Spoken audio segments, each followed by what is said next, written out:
Siapakah Insinyur Solah Atia ini? Mengapa kematian beliau menggemparkan Kairo dengan pemakamannya yang dihadiri lebih dari 500.000 orang? Mari kita simak kisah dari Asosiasi Universitas Islam Mesir ini.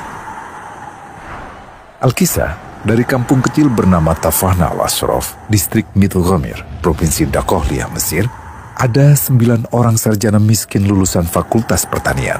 Lalu mereka pun sepakat membuat sebuah peternakan unggas, sembari mencari mitra ke-10. Namun mereka terbentur modal, maka dengan sekuat tenaga mereka kumpulkan dari hasil menjual tanah, perhiasan istri, hingga meminjam. Meski tidak banyak terkumpul, namun mencukupi untuk memulai usahanya. Pertanyaan tersisa, siapa mitra yang ke-10?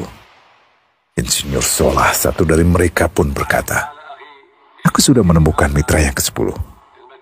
Siapa?" kata teman-temannya. "Allah," lanjutnya. "Allah akan menjadi mitra usaha kita yang ke-10. Allah akan mendapat 10% dari keuntungan kita. Dengan perjanjian, Allah yang akan memberikan perlindungan dan pemeliharaan, keamanan dari segala wabah penyakit." Akhirnya mereka pun sepakat. Kontrak kerjasama pun ditulis secara rinci dan dicatatkan ke notaris, lengkap dengan peran mitra ke-10 tersebut. Tak disangka, setelah 1 musim bisnis mereka langsung meroket, jauh dari yang dibayangkan sebelumnya.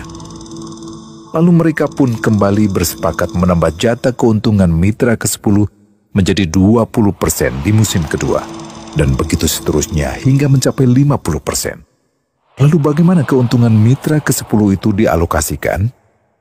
Dimulai dengan membangun sekolah dasar Islam putra, lalu lanjut putri, kemudian sekolah menengah putra, kemudian putri. Tambah lagi madrasah aliyah putra, lalu putri. Tapi karena keuntungan terus membanjir, akhirnya dibentuklah Baitul Mal. Dan mereka pun mengajukan ke pemerintah untuk membangun universitas di kampung. Awalnya ditolak dengan alasan tiadanya akses bagi para mahasiswa. Tak berapa lama mereka pun mengajukan pembangunan universitas lengkap dengan stasiun kereta beserta jalurnya dengan biaya mandiri.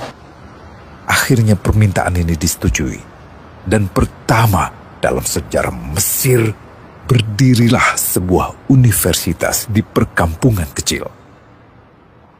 Semakin berkembang, dibangun pula fakultas kedua, ketiga, keempat hingga asrama putri dengan kapasitas 600 kamar.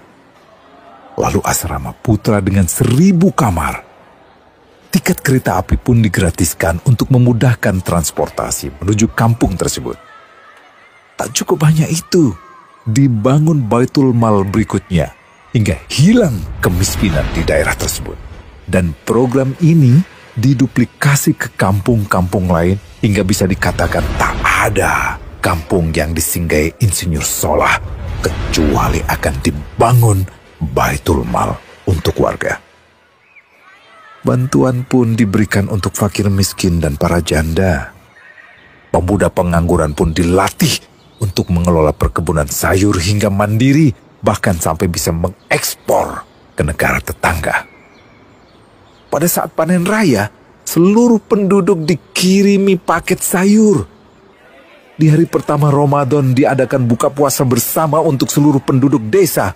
Mereka memasak dan hadir ke lapangan yang dipenuhi beraneka makanan. Disiapkan juga perabotan untuk gadis-gadis yatim yang ingin menikah. Dan ini semua merupakan sedikit dari banyaknya kebaikan yang dilakukan oleh Insinyur Solah.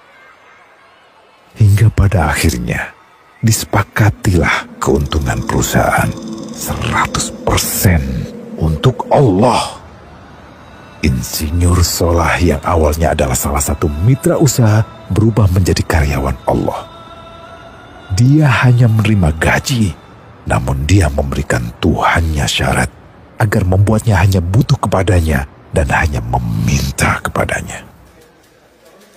Inilah sosok Insinyur Solah Atia, aktor utama kisah menakjubkan ini. Keikhlasannya membuat ia sama sekali menolak terkenal di media massa.